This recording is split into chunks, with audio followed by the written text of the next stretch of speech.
Hello media கிரிக்ஸ் viewers, உங்க எல்லாருக்கும் ஒரு பெரிய வணக்கம். இன்னைக்கான வீடியோ என்ன அப்படின்னு பாத்தீங்கன்னா, சந்தோஷம் சந்தோஷம் வாழ்க்கையில் பாதி பலம் அப்படிங்கிற மாதிரி பாத்தீங்கன்னா சிஎஸ்கே ஜெயிச்சது அவ்வளோ சந்தோஷமா இருக்கு. எஸ், சூப்பரான ஒரு மேட்ச், செம்மையான ஒரு கம்பேக் அப்படின்னே சொல்லலாம். எஸ், சிஎஸ்கே விஸ் எல்எஸ்ஜி இன்னைக்கு எக்கானா ஸ்டேடியம் லக்னோல பாத்தீங்க அப்படின்னா நடந்துச்சு. எஸ், ஆப்வியஸ்லி பாத்தீங்க அப்படின்னா ரொம்ப முக்கியமான மேட்ச் ஃபார் சிஎஸ்கே. இதுக்கப்புறம் நடக்க போற எல்லா மேட்சுகளுமே சிஎஸ்கே வெற்றி அடைஞ்சா ஒரு வாய்ப்பு இன்னமும் அப்படியே தொங்கிக்கிட்டு இருக்கு அப்படின்னே சொல்லலாம். என்ன சேஞ்சஸ் பண்ண போறாங்க, எப்படி 11 கொண்டு போறாங்க, யார் யார் உள்ள வர போறாங்கிற எக்ஸைட்மெண்ட் 2 நாளாவே தொத்திக்கிச்சு.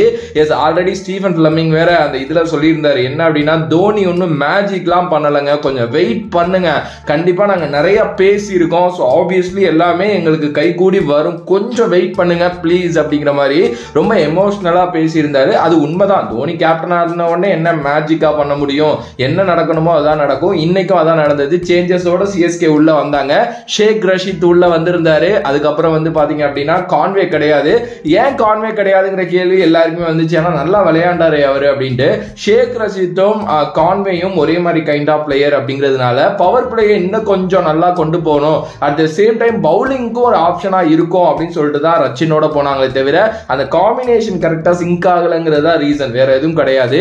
அதனாலதான் ரச்சின் ஷேக் ரஷீத் ஓபனிங்கோட போனாங்க. ஓவர்டன் உள்ள கொண்டு வந்திருந்தாங்க. அந்த பவர் ஹிட்டிங் வேணும், அந்த பினிஷிங் ஒரு டச் கொடுக்கணும், இல்லைன்னா மிடில் ஆர்டர்ல டக்குன்னு இறங்கி அடிக்கிறதுக்கு ஒரு பவர் ஹிட்டர் வேணும் அப்படின்ட்டு ஓவர்டன் போயிருந்தாங்க. ரொம்ப நல்ல மூவ் அப்படின்னே சொல்லலாம். பத்திரானா திருப்பி வந்துட்டாரு. ஆப்வியஸ்லி அவர் போன மேட்ச் வேற கட்டாயத்தின் காரணமாக அந்த இது சேஞ்சஸ் நடந்துச்சு, இல்லைன்னா அவர் ஆடி இருப்பாரு. ஃபர்ஸ்ட் டாஸ் சிஎஸ்கே தான் வின் பண்ணாங்க. வின் பண்ணி பாத்தீங்க அப்படின்னா லக்னோ பேட்டிங் பண்ண சொன்னாங்க. லக்னோவும் ரொம்ப நல்லா தான் வழக்கம் போல ஆரம்பிச்சாங்க. பட் ஆனா அனுஷுல் கம்போஜ் எடுத்தாருங்க. சரி கலீல் அகமது பாத்தீங்க அப்படின்னா ஃபர்ஸ்ட் எடுத்தாரு ஏடன் மார்க்ரம். அதுக்கப்புறம் அனுஷுல் கம்போஜ் பூரான எடுத்தாரு.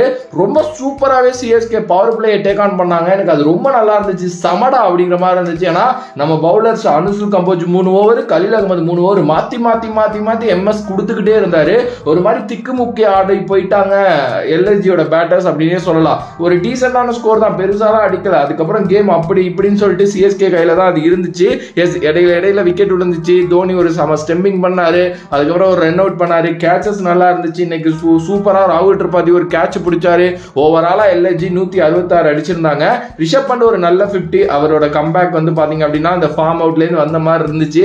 எப்பவுமே சிஎஸ்கே கூட விளையாடுறப்ப இப்படி யாராவது வந்துருவாங்க. ஓகே, மற்றபடி பாத்தீங்கன்னா 167ங்கிற ஒரு டார்கெட்டை நோக்கி விளையாட ஆரம்பிச்சாங்க. நம்ம கிட்ட ஒரு சின்ன இது இருக்கு, ஞாபகம் இருக்கா? 180க்கு மேல அடிக்கலன்னா நம்ம ஜெயிச்சிருவோம். 2023 இருந்து அப்படி ஒரு ஸ்டார்ட் இருக்கு. அதுதான் இன்னைக்கு நடந்துச்சு. ஷேக் ரஷீத், ரச்சின் ரவீந்திரா ஓபன் பண்ணி பவர் பிளேயை மேக்ஸிமைஸ் பண்ணிட்டாங்க அப்படின்னே சொல்லலாம். அதுவும் ஷேக் ரஷீத் என்னங்க அந்த பையன், நான் முன்னாடியே சொல்லியிருக்கேன், ருத்ரா ஜெய்க்வாட் மாதிரியே தான் அவர் விளையாடுவாரு. ருத்ரா ஜெய்க்வாட் மாதிரியே தான் அவரோட பேட் ஃப்ளோ எல்லாமே இருக்கும்னு நான் சொல்லியிருக்கேன்.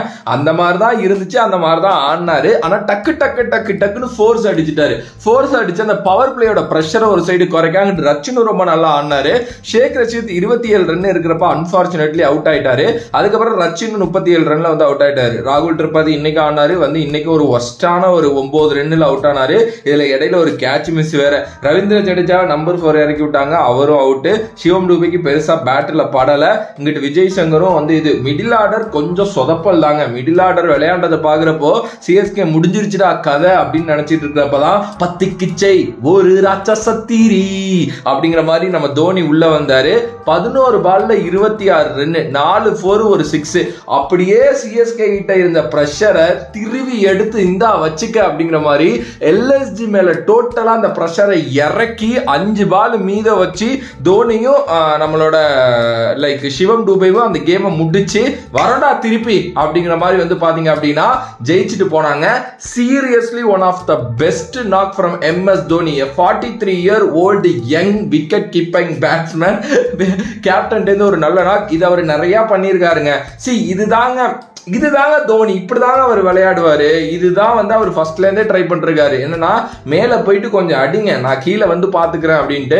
ஆனா நிறைய பேர் ஏன் அவரை பவர் பிளேலே வரல, நம்பர் 3 வரல, நம்பர் 4 வரல இப்படிங்கிற கேள்விதான் எல்லாரும் கேட்டுட்டு இருந்தீங்க.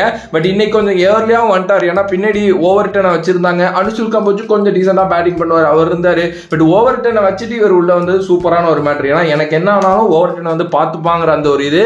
சீரியஸ்லி சிஎஸ்கே ஒரு ஸ்டேட்மெண்ட் கொடுத்திருக்காங்க. பட் ஸ்டில் கன்சர்ன்ஸ் நிறைய இருக்கு. பவுலிங் வந்து 100 அவுட் ஆஃப் 100 நான் கொடுப்பேன். எஸ், நிறைய ஃபோர்ஸ் போனுச்சு, அதுக்கப்புறம் வந்து ஒயிட் இதெல்லாம் இருந்துச்சு. பட் ஆனால் ஸ்டில் சூப்பரா பண்ணாங்க. 100 அவுட் ஆஃப் 100. பேட்டிங்ல நான் 100க்கு வந்து பாத்தீங்கன்னா ஜஸ்ட் பாஸ் மார்க் தான் வந்து கொடுப்பேன். ஒரு 35 இல்ல 40லேருந்து 45. ஓகே, இதுல வந்து அந்த ரச்சின், ஷேக் ரஷீத் பாதி, அதுக்கப்புறம் தோனி, டூபே பாதி எடுத்துக்கிட்டாங்க. மற்றபடி யாருமே வந்து இந்த மிடில் விளையாடவே இல்லை. அது வந்து ஒரு பெரிய இஷ்யூங்க. ஏன்னா நீங்க பெரிய ஸ்கோரை சேஸ் பண்றப்போ நீங்க வந்து அப்படி இருக்க முடியாது. இன்னமும் டீம்ல சேஞ்சஸ் தேவை. மிடில் ஆர்டர் குறிப்பா ராகுல் திரிபாதியை தூக்கணும். அண்ட் நம்ம பையன் வந்துட்டாங்க, அறிவிச்சிட்டாங்க சென்னை IPL. எஸ், அந்த பையன் ஆயுஷ் மத்ரே, அந்த பையனை வந்து பாத்தீங்க அப்படின்னா அறிவிச்சிட்டாங்க. போயிட்டு ஆக்ஷனுக்கு முன்னாடி ஒரு வீடியோ போட்டிருப்பேன், சிஎஸ்கே டார்கெட் பண்ண போற சின்ன பசங்க அப்படின்னு சொல்லிட்டு. அதுல இவர பேரை நான் மென்ஷன் பண்ணியிருந்தேன். எஸ், அந்த பையனை எடுத்திருக்காங்க. அந்த பையன் எனக்கு தெரிஞ்சு ஸ்ட்ரைட்டாவே விளையாடுவான் அப்படின்னு நினைக்கிறேன். அந்த பையன் வந்துட்டான் அப்படின்னா அந்த பையனை வந்து ஓபன் பண்ண வச்சுட்டு ரச்சினை 1 டவுன்ல போட்டுடலாம், இல்ல இந்த பையனை தூக்கி 1 டவுன்ல போட்டுடலாம், ஏதோ ஒன்று பண்ணலாம். ஓகே, சோ ராகுல் திரிபாதி அந்த பிரச்சனை முடிஞ்சிடும். இந்த விஜய் சங்கருக்கு ஏதாவது ஒன்று பண்ணணும், வேற வழி கிடையாது. அங்க விளையாடுறதுக்கு மேபி வந்து வான்ஸ் பேடி உள்ள கொண்டு வந்துட்டாங்க அப்படின்னா அவனும் சின்ன பையன் அடிச்சு கிழிச்சிடலாம் அப்படிங்கிற அந்த மைண்ட் செட் தான் இருக்கும். ஸோ அதனால வந்து சம்திங் ஏதாவது நடக்கும்னு நினைக்கிறேன் இதுக்கப்புறம். ஆனால் இதுக்கப்புறமும் கொஞ்சம் பார்க்கணும். பிகாஸ் ஓப்பனர்ஸ் நல்லா செட் ஆயிட்டாங்க. ரச்சின் மேலாம் ஒன்றும் பண்ண முடியாதுங்க. அவர் ஸ்பின்னருக்கு அகைன்ஸ்டா அப்படிதான் அவுட் ஆகிறாரு. பட் அது இது பண்ணிட்டு வந்துருவாருன்னு நினைக்கிறேன். பட் பவர் பிளே நல்லா மேக்ஸிமைஸ் பண்ணார். ஷேக் ரஷீத் நல்லா விளையாடுறாரு. நம்பர் 3ல மேபி அந்த ஆயுஷ் மத்ரே வந்து கொஞ்சம் எலிவேஷன் கொடுத்தான் அப்படின்னா நம்பர் 4ல வந்து டூபே வந்துருவாரு. நம்பர் 5ல மறுபடியும் ஜட்டுமே கொஞ்சம் பேட்டிங் ஓகே வச்சுக்கலாம். ஓகே, பவுலிங் போட்டு விக்கெட் எடுத்தார்ல. அண்ட் திருப்பி நம்ம வந்து பாத்தீங்க அப்படின்னா வான்ஸ் பேடி அனுப்பி விட்டு அட்ரானம்னா தோனி வந்துருவாரு, ஜாமி ஓவர்டன்னு வக்கால ஒரு டீமா இருக்கும். இது எனக்கு தெரிஞ்சு வந்து பாத்தீங்க அப்படின்னா சிஎஸ்கேவோட ஒரு ரீபார்ன் அப்படின்னு தான் நான் சொல்லுவேன்.